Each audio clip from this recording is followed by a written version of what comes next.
Bonjour à toutes, bonjour à tous. Merci d'être connectés sur notre webinaire sur l'affichage environnemental. On verra comment le PIM va pouvoir vous aider à révolutionner la gestion de vos produits. Du coup, on va vous présenter sans plus attendre le programme du webinaire. Du coup, aujourd'hui, au programme, nous allons voir effectivement qu'est-ce que l'affichage environnemental. Du coup, on va vous fournir un premier niveau d'information concernant l'affichage sur les vêtements. En deuxième partie, on verra comment on peut calculer, comment on peut stocker et comment on peut valoriser ce type d'informations. Ensuite, comment le PIM va pouvoir, lui, aider justement vos équipes à gérer cette donnée et à la diffuser la plus simplement possible sur tous vos canaux. Et derrière, on verra pour une session de questions-réponses. Alors, pour des questions pratiques, vous avez un onglet sur la droite où est indiqué des questions. Vous pouvez les poser directement ici pendant et après le webinaire. Nous les verrons et nous les étudierons avec vous en fin de session. Si jamais il y a des questions qui ne sont pas répondues en fonction du nombre de demandes, soyez rassurés, nous vous enverrons les réponses à nos questions post-webinaire. Du coup, avant de démarrer, je vous propose qu'on se présente. Et du coup, je vais laisser la main à Fabrice. Merci Baptiste. Oui, Fabrice, effectivement, je suis associé dans la société Dataki, qui est spécialisée dans la data d'une manière générale et plus précisément dans la data produit. Pour le retail et l'habillement, on développe en ce moment un outil d'éco-conception et de prévision d'impact RSE. Et c'est bien dans ce cadre que j'ai vu beaucoup de choses liées à l'affichage environnemental sur les vêtements. Et c'est ce que je me proposais de vous présenter aujourd'hui. Donc bonjour à tous, bienvenue. Et puis je vais rendre la main à Baptiste. Et donc, de mon côté, du coup, moi je suis Baptiste Leger, je suis le directeur général chez Quable. Je suis également associé dans la structure. Moi je suis arrivé en 2015, fin 2015 chez Quable pour développer toute la partie marketing et vente. Moi j'ai vraiment une appétence pour toute la partie data produit, pour la partie process, l'e-commerce, l'omnicanal. Voilà, aujourd'hui chez Quable, on travaille avec plus de 150 marques et beaucoup dans la mode. Aujourd'hui, on est le PIN numéro 1 avec les marques de mode. On travaille notamment avec Jennifer, Gémeaux, The Couples, Burton, Petit Bateau, Catimini, etc. Donc voilà, moi l'objectif, c'est effectivement de vous présenter avec Fabrice comment rendre justement cet affichage environnemental le plus fluide, efficace pour vos équipes et de valoriser justement ces informations sur vos différents canaux. Je te laisse présenter un petit peu le contexte du coup de ce webinaire. Oui, tout à fait. Donc, par rapport aux sources d'information, le contenu de ce webinaire est basé sur plusieurs sources d'information. L'ADEME, qui contribue énormément aux aspects environnementaux, évidemment, d'une manière générale et principalement, et aussi d'une manière plus spécifique sur les vêtements. Donc, je vous invite vraiment à consulter les sources d'information que peut mettre l'ADEME à votre disposition. Vous avez ensuite quelques liens vers des articles et des vidéos qui sont des brèves introductions en ce qui concerne l'affichage environnemental sur les vêtements. Et il y a aussi des organisations qui œuvrent d'une manière générale sur la mode éco-responsable. Je voulais notamment citer Fashion Green Hub, qui est une association et qui fait beaucoup. Et je voulais citer aussi Audencia à Nantes, qui organise des tables rondes et qui met à disposition un outil e-learning d'introduction à la RSE, voilà, que je vous invite à suivre si c'est des sujets qui vous intéressent. Voilà. Donc, le webinaire est principalement basé sur ces différentes sources d'informations. Alors du coup, tout de suite, rentrons dans le vif du sujet. Qu'est-ce que l'affichage environnemental sur les vêtements, Fabrice? Oui. En tout premier, on va parcourir les différents points. Je te laisse avancer. Voilà, en tout premier, on sent que le contexte est mauvais pour tout le monde, enfin, voilà, pour le dire comme ça. Il y a quand même quelque chose de positif qui nous parviennent. Et effectivement, je ne sais pas de quelle manière, mais en tout cas, les cartes commencent à être rebattues en termes de consommation. On sent que l'achat responsable est quelque chose qui est devenu de plus en plus important. Le deuxième point, donc, c'est qu'on voit des tentatives par les marques pour essayer d'être le plus éco-responsable possible. Alors, c'est loin d'être évident. Quand on améliore un facteur, par exemple, les émissions de gaz à effet de serre, est-ce que ça n'impacte pas d'autres d'autres facteurs. Voilà, est-ce qu'il n'y a pas des transferts d'impact en termes d'impact écologique? C'est pas évident d'avoir la donnée juste, et c'est le troisième point, d'avoir la donnée juste et pour pouvoir la communiquer. Voilà. Il est important de travailler sur ces sources de données et sur ces indicateurs pour qu'ils soient les plus justes possibles avant de pouvoir les communiquer. Notamment les communiquer aux clients, c'est le point 4, parce que quelque part, c'est bien les actes d'achat des clients qui poussent de plus en plus les marques à l'éco-responsabilité et à l'éco-conception. Le tout dernier point qui nous fait sortir un tout petit peu de l'aspect affichage environnemental sur les vêtements, mais affichage environnemental de manière générale, c'est qu'au-delà de l'environnement, il faut aussi prendre en compte les aspects sociaux, un sujet également très important. La slide suivante, c'est sur la timeline de tout ce qui se passe en termes d'actions qui sont faites par le gouvernement principalement. C'est quelque chose qui vient d'assez loin puisque ça vient finalement du Grenelle de l'environnement en 2007 avec des premières initiatives qui ont été prises en 2009. C'était assez balbutiant. Il y a eu un premier essai de loi qui a été fait en 2015.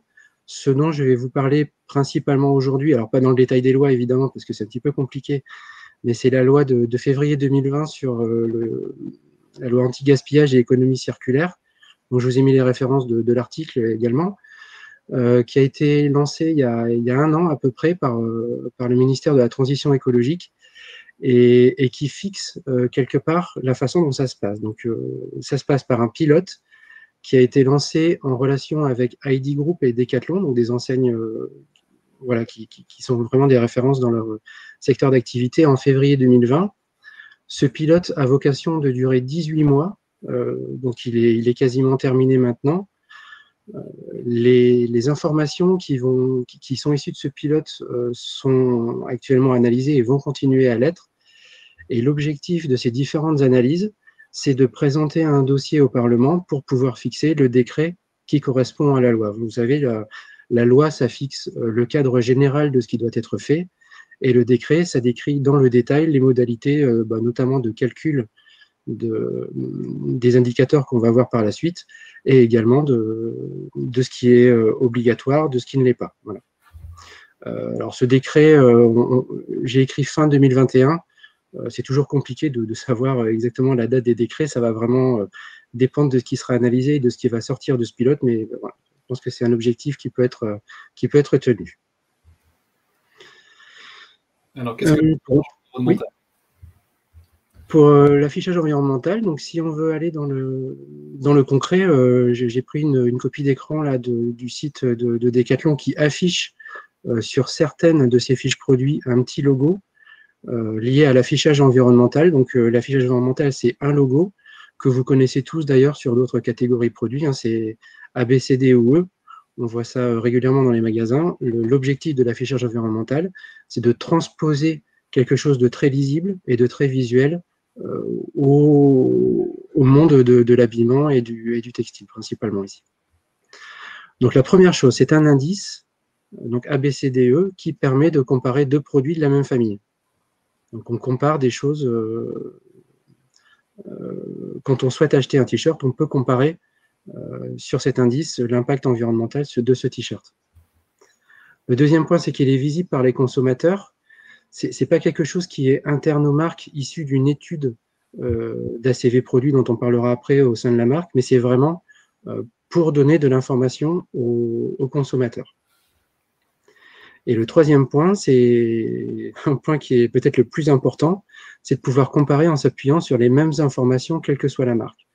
On a vu tout à l'heure qu'il y avait potentiellement beaucoup de communication et que chacun avait sa façon de véhiculer des informations sur l'environnement. Eh bien ici, ça se veut une méthode unique de calcul de l'indicateur et toutes les marques devront utiliser ce mode de calcul et ce mode d'affichage. Donc on pourra comparer effectivement, d'une manière très très précise, l'impact d'un produit d'une marque à l'autre. C'est vraiment hyper important.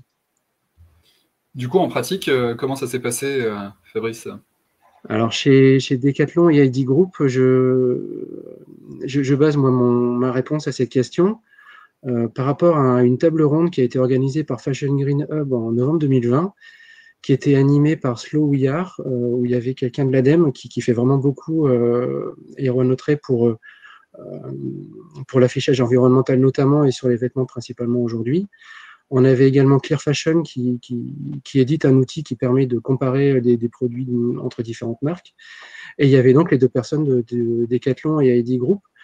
Je pense que, enfin, je ne vais pas lire tout ce qui est écrit, mais il est important de comprendre que l'affichage environnemental sur les vêtements, on ne décide pas un matin de se lever et puis de le faire. Et puis voilà, le soir, c'est effectif. Il faut vraiment inclure ça dans une démarche de fond liée à l'éco-conception et une démarche qui inclut à la fois la direction, mais aussi les équipes. Et petit à petit, les équipes, on voit qu'elles progressent en termes d'attente, en termes de compréhension des enjeux, etc.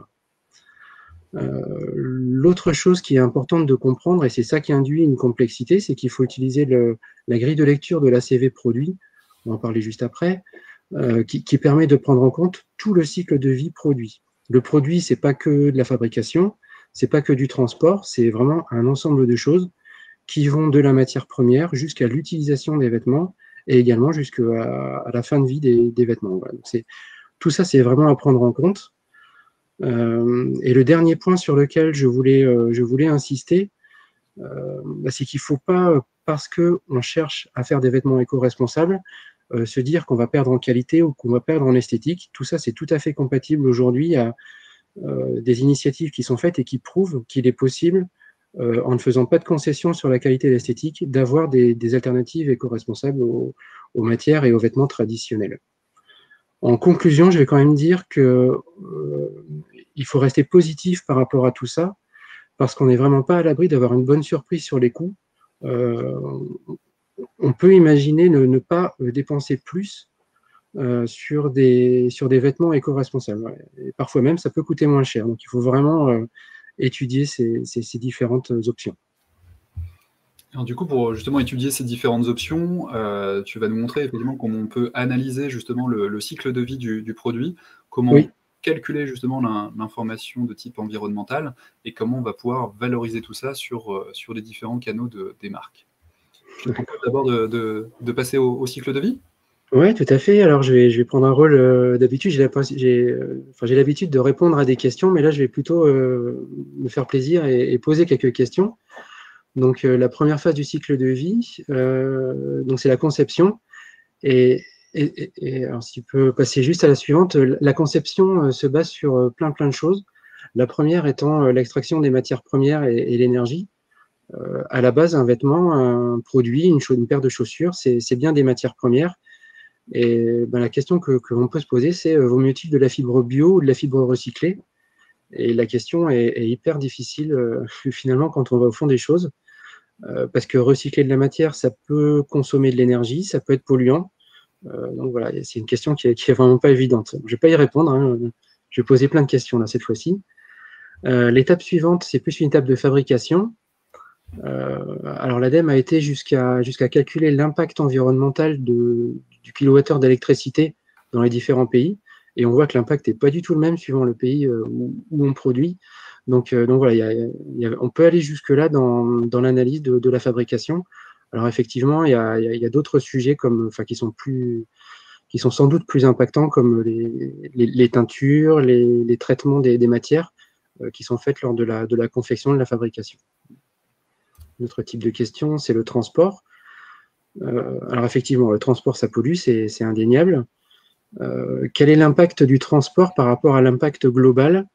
Pour vous donner l'information, donc là, je vais quand même donner un élément de réponse.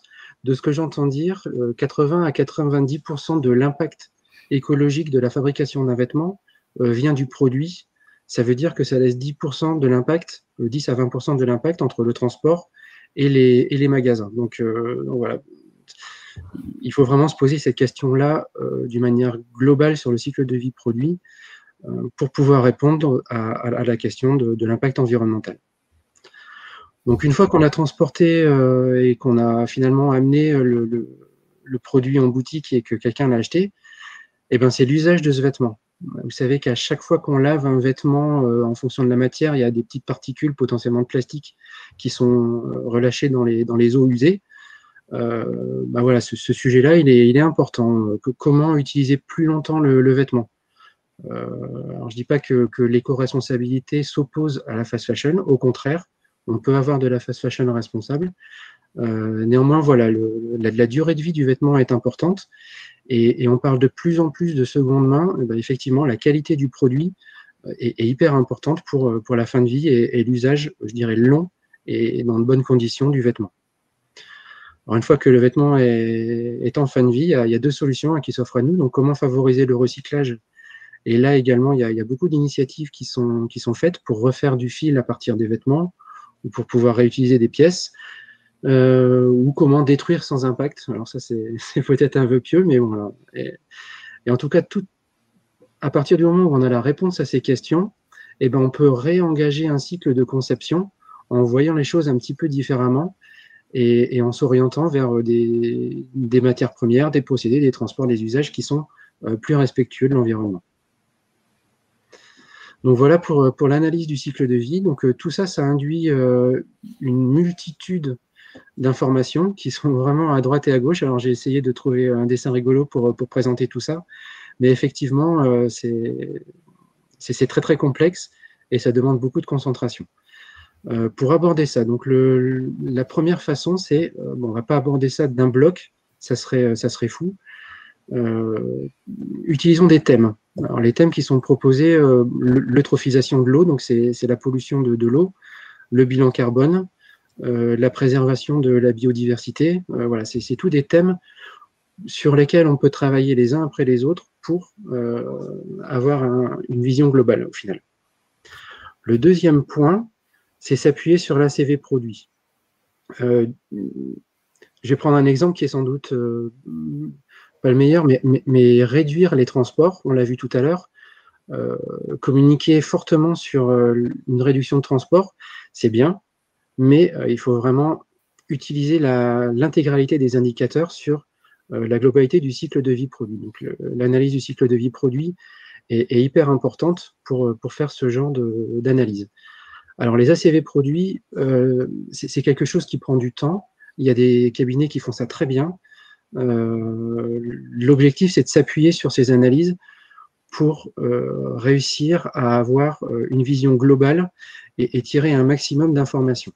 Les informations, on n'arrive pas toujours à les obtenir. Les fournisseurs n'ont pas toujours la transparence souhaitée.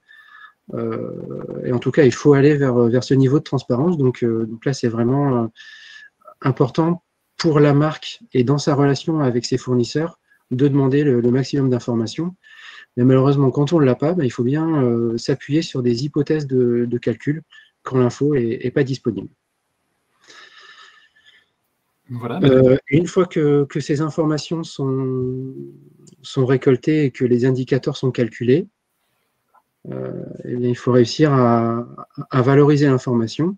Et du fait, je vais te rendre la parole, Baptiste, pour enchaîner. Effectivement, en fait, une fois qu'on a collecté toute cette donnée, une fois qu'on a pu calculer justement le score d'impact environnemental, c'est une vraie opportunité de valoriser cette information sur les différents canaux de la marque, non seulement dans un souci de transparence, mais également dans un souci de partage de ces informations auprès d'une multitude de canaux et de consommateurs. Du coup, donc, l'objectif, ça va être de centraliser justement ces données sur l'affichage environnemental et de pouvoir la diffuser facilement sur, par exemple, le site institutionnel ou le site e-commerce de la marque. Ça peut prendre la forme aussi, finalement, de ce score, de le partager sur des marketplaces, vers des partenaires retailers, vers le wholesale. On a aussi la possibilité finalement de, pourquoi pas, l'afficher sur des catalogues, sur du balisage magasin, sur un collection book, un lookbook. Ça peut prendre également la forme d'une communication externe, que ce soit du reporting extra-financier, que ce soit de la data disponible pour de l'open data. Enfin, voilà, on peut y trouver une multitude d'usages pour rassurer vos consommateurs qui sont toujours plus en quête finalement d'une information transparente et éco-responsable. Donc, sauf que le problème, c'est que c'est jamais finalement très simple de gérer cette information. Généralement, dans l'entreprise, on va avoir différents outils sur lesquels on va gérer la donnée produit. On a potentiellement un ERP qui va nous permettre de gérer toutes les données achats, toutes les données de commande, de facturation, de logistique. On va avoir un CRM pour gérer toute la personnalisation des produits d'un point de vue commercial. On va avoir différents canaux aussi alimentés, que ce soit les marketplaces, que ce soit le site e-commerce de la marque. Et au milieu de tout ça, finalement, on a un millefeuille de process, d'outils, généralement Excel fait le job. Et effectivement, chaque équipe, que ce soit l'équipe produit, l'équipe e-commerce, le studio photo, vont se partager différents fichiers. Et du coup, ça va créer des véritables problèmes d'une information non centralisée, des problèmes sur la qualité de les données, puisque effectivement on peut avoir des soucis de versionning d'informations, puisqu'on va se partager des fichiers potentiellement obsolètes. On va avoir des problèmes de formatage, c'est-à-dire que chacun de ces canaux attend des formats différents, et du coup, tout ça, finalement, c'est très compliqué à gérer. Et donc nous, ce qu'on va vous proposer, c'est effectivement de se dire quel est le bon moyen justement pour gérer sa donnée produit, et du coup de bien gérer sa donnée environnementale. En fait, la solution, donc le PIM, le DAM, qu'on verra un petit peu juste après, permet de centraliser justement toute cette donnée, de l'enrichir et de la diffuser en quelques clics depuis cette plateforme. On va pouvoir collecter en fait automatiquement des données qui sont déjà présentes dans le système d'information. Typiquement, le RP va peut-être avoir 10, 20, 30, 40% des informations que vous souhaitez ensuite envoyer sur vos différents canaux. Ensuite, on va pouvoir rajouter, connecter d'autres sources de données par API, par exemple un PLM qui gère le cycle de vie d'un point de vue innovation, fabrication du produit. On va pouvoir, pourquoi pas, ajouter des couches de fichiers Excel justement de fournisseurs, pourquoi pas rajouter justement toute la partie images, et de rajouter nos fameux scores qu'on a vu tout à l'heure sur la fiche de Decathlon en tant que pictogrammes qui vont valoriser justement l'affichage environnemental de vos produits sur vos différentes plateformes. Et ensuite, on va pouvoir contribuer collaborativement. Et donc là, derrière, on va pouvoir saisir bien évidemment du contenu éditorial, des descriptifs, mais aussi toutes les notes finalement qui fait partie de ce scoring environnemental, que ce soit effectivement le score sur le changement climatique, sur l'eutrophisation de l'eau, sur l'épuisement des ressources ou l'impact environnemental global. Et derrière, donc toutes ces informations qui sont agrégées dans une seule et unique plateforme va pouvoir être ensuite diffusée automatiquement au bon format sur votre canal e-commerce, quelle que soit la technologie que vous utilisez, que vous utilisiez Magento, Shopify, PrestaShop, Salesforce Commerce Cloud. Voilà, Proximis, vous avez effectivement cette data qui est préparée et qui va alimenter justement vos différents frontaux. Ça peut être l'occasion aussi de partager cette info sur les marketplaces donc, type Amazon, Zalando, La Redoute, etc. Vous pouvez aussi mettre à disposition cette information sur un extranet, un intranet, à vocation interne, à vocation externe. Sur la partie print, on l'a vu tout à l'heure, sur la création d'un catalogue papier, d'un lookbook, d'un collection book. Pourquoi pas aussi sur des points de vente, sur du balisage magasin, sur tout ce qui est étiquetage, mais aussi pourquoi pas sur du display en boutique, si vous avez des tablettes vendeurs, si vous avez des bornes tactiles. Ça peut être des choses effectivement très intéressantes et d'avoir une seule source finalement de données pour alimenter ces différents endpoints. Concrètement, comment ça se passe? On peut mettre en place en fait un workflow personnalisé pour permettre à chaque métier justement de gérer toute cette donnée. Donc là, on va aller un petit peu plus loin que la donnée environnementale, mais pour vous permettre de comprendre les mécaniques qu'on peut activer dans la solution. Donc dans le PIM, en fait, l'objectif, c'est de pouvoir initialiser la donnée. Donc généralement, on va capitaliser, comme je le disais tout à l'heure, sur des sources de données qui détiennent déjà de l'information. Ça peut être le RP, ça peut être le PLM, ça peut être des fichiers d'information fournisseurs qu'on va tout de suite agréger dans la solution. Ensuite, derrière, on va alerter les équipes comme quoi il y a du travail d'enrichissement à réaliser sur tous les pans de l'information produite dans l'entreprise. Et donc là, chacun va pouvoir venir se connecter sur la plateforme, identifier tout de suite les actions qu'ils ont à faire. Est-ce que je dois saisir un descriptif? Est-ce que je dois rentrer justement un score d'affichage environnemental? Est-ce que je dois rajouter un visuel, un pictogramme? Tout ça, ça sera disponible en mode très gamifié sur notre PIM. Ensuite, derrière, on va passer à la phase d'enrichissement, où là, toute une série de parties prenantes vont collaborer ensemble sur l'enrichissement des données, que ce soit la saisie des informations produits, des informations techniques, des informations marketing, des données environnementales. Ensuite, derrière, on va pouvoir aussi travailler avec le studio photo pour qu'il puisse préparer justement toutes les images, tous les pictogrammes justement liés à ces scorings. On va pouvoir du coup importer les médias en haute définition, on va pouvoir les redimensionner au bon format pour chacun de vos canaux, c'est aussi ça qui est important de noter. Et derrière, chacun, donc toutes les équipes digitales, les équipes traduction, les équipes marketing vont venir chacun leur tour pouvoir déposer du contenu, que ce soit des URL vers les réseaux sociaux, des liens vers des vidéos, faire de la traduction automatisée depuis un DeepL, un Google Translate, ou alors avec des agences de traduction directement connectées. C'est aussi de pouvoir finalement profiter de tous les outils qu'offre un PIM pour non seulement enrichir, mais aussi traduire toute cette donnée, dont la donnée environnementale pour vos différents canaux. Derrière, on peut rajouter des étapes où chacun va pouvoir venir valider, que ce soit une équipe marketing, que ce soit une équipe légale, justement pour valider l'ensemble de ces éléments. Et enfin, une fois que c'est complet, on va pouvoir diffuser simultanément sur l'ensemble des canaux qu'on a évoqués tout à l'heure. Donc cette solution, c'est une plateforme unique pour gérer justement toute la donnée produit. Et donc, pour les personnes qui ne connaissent pas forcément ces acronymes, il va s'agir du PIM, donc le Product Information Manager, qui est vraiment le référentiel qui vise à centraliser, à donc, collecter et à enrichir collaborativement toutes les données textuelles, donc toutes les fiches produits et toutes les données que vous souhaitez ensuite exploiter pour vos différents canaux. Et vous aurez donc des indicateurs de complétude pour vous indiquer si les données sont bien complètes, sont bien propres pour ensuite être alimentées sur vos différents canaux. Et ensuite, derrière, on a le Digital Asset Manager, donc le DAM, qui lui est plutôt son acolyte qui vise à gérer justement toute la partie média, donc tout ce qui va être photo, vidéo, fiches techniques, fiches de normes, fiches de montage, tous ces pictogrammes aussi dont on a parlé tout à l'heure, sur lesquels on va pouvoir non seulement stocker dans notre plateforme, associer aux fiches produits, mais aussi faire finalement tout un certain nombre de traitements automatisés sur le média, que ce soit du redimensionnement, du tagging automatisé, du cropping, on peut imaginer tout un ensemble de choses. Voilà, donc l'objectif pour nous, c'était vraiment d'illustrer de bout en bout ces nouveaux enjeux que sont le sujet de la transparence liée à l'affichage environnemental, que de toute manière, c'est une tendance qui est en train de s'inscrire, qui va effectivement rentrer sous une forme de décret. Les entreprises vont devoir, à un moment donné, s'adapter à ces nouvelles pratiques qui sont demandées de plus en plus fortement par les consommateurs, et que pour gérer cette data, rien de mieux effectivement d'avoir la technologie justement pour gérer et diffuser cette information de la meilleure manière possible. Voilà, le webinaire touche à sa fin. Je ne sais pas si tu voulais compléter quelque chose, Fabrice, avant qu'on passe à la session de questions-réponses. Je vois qu'il y a... Non, c'est sur cette partie-là, c'est très clair. Merci beaucoup. C'est bon. Super. Et écoute, on est parfaitement dans le timing. On a fait une petite trentaine de minutes. Du coup, il nous reste 10-15 minutes pour répondre aux questions. Je vois qu'il y a déjà 2 questions qui ont été posées.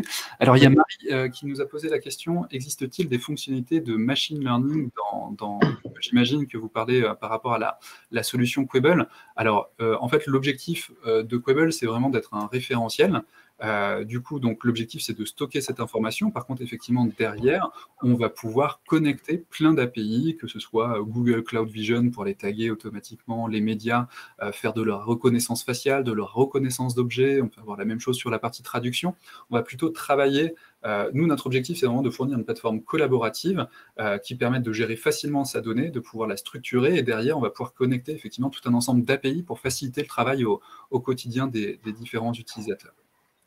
Il y a Catherine qui posait la question suivante: les informations à collecter sont-elles toujours disponibles? Quelle procédure permet d'attester de la fiabilité des informations et du calcul de l'indice? Ça, c'est pour toi, Fabrice. C'est pour moi, effectivement. C'est vraiment une excellente question à laquelle je n'ai pas la réponse, mais des éléments de réponse. Effectivement, l'information à la base, la fiabilité de l'information, elle est juste essentielle dans la fiabilité de l'indice. Et effectivement, la fiabilité de l'information qu'on délivre en fin de chaîne, elle dépend de tous ces petits indices de fiabilité. Ça sera décrit dans les conclusions du pilote, et ça sera pris en compte dans le décret d'application de la loi, finalement. D'autres éléments de réponse, et je dirais que ça dépend vraiment de qui calcule ces indices. Une marque qui aurait son outil de production en propre, effectivement, c'est beaucoup plus simple d'avoir accès à ces informations. Une marque qui produirait en France aura forcément plus d'informations fiables à sa disposition également.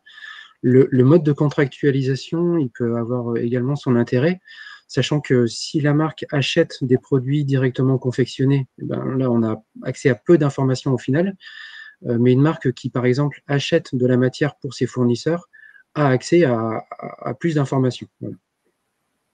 Donc, je dirais que tout le monde, toutes les marques ne seront pas égales face à la difficulté de calculer cet indice. Et ça me permet de rebondir sur quelque chose que je voulais partager avec vous également. En termes législatifs, la loi va dans un premier temps pas obliger les marques à avoir cet affichage, mais inciter fortement, voilà, tout simplement. Super. Merci Fabrice. Du coup, il y avait d'autres questions. Il y a 3 nouvelles questions qui viennent d'arriver. Il y a Maximilien qui nous demande si on va diffuser les présentations à la fin du webinaire.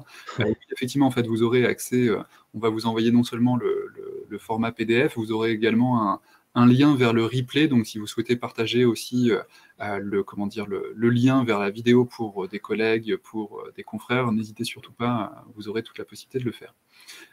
Bertrand nous demande, bonjour, l'intégration de l'information se fait sous quel format? Donc sous quelle forme? Alors il y a plusieurs possibilités. Donc la première, ça peut se faire du coup en connectant d'autres applicatifs à Quable. Donc là, pour ce faire, il y a plusieurs possibilités. On a une plateforme d'import qui permet justement de gérer du format CSV, du format Excel en mode batch. Et donc derrière, on a tous les outils dans notre solution pour faire du mapping de données entre un applicatif tiers et Quable, et derrière, effectivement, de définir le bon format d'import, de pouvoir planifier aussi des imports à une certaine fréquence. On va venir récupérer ces informations sur un FTP, sur un SFTP, et récupérer ça dans Quable. Et ensuite, le mettre en forme, en musique, dans notre solution.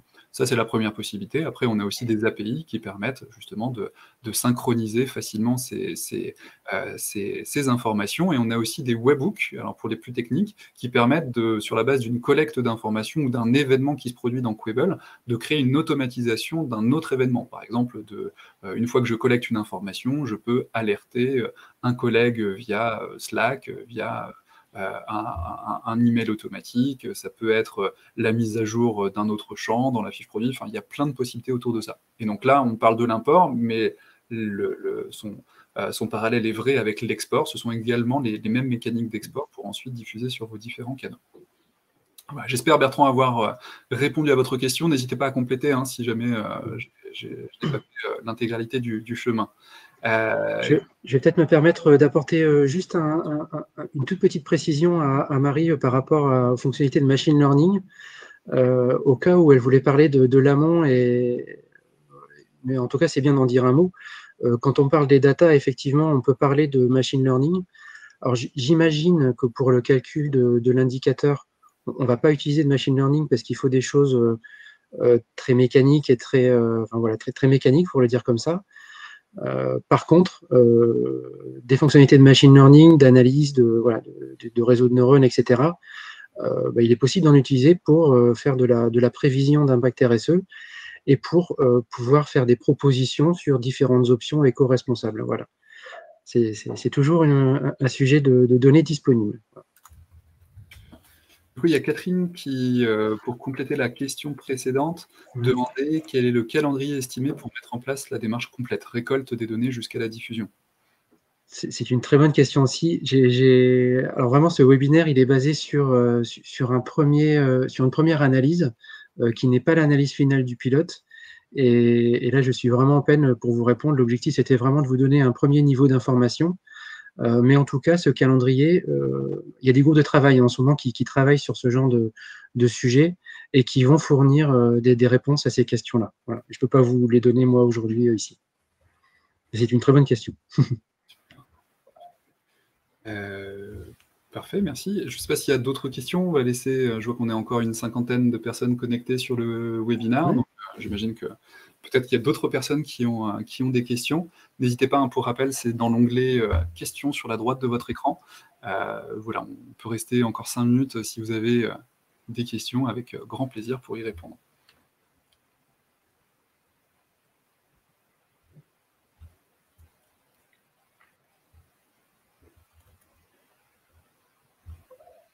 Une nouvelle question. Marie qui nous remercie effectivement pour les réponses.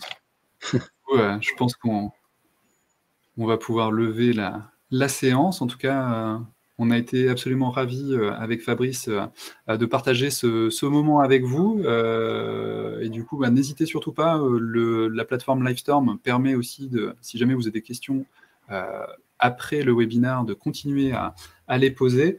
Et du coup, Fabrice et moi-même nous ferons un plaisir d'y répondre. Voilà. Parfait. Et on espère que ça vous a plu. Et puis, du coup, je vous souhaite une très bonne journée, une très belle fin de semaine à tous. À très bientôt. Merci beaucoup. À bientôt. Au revoir. Au revoir.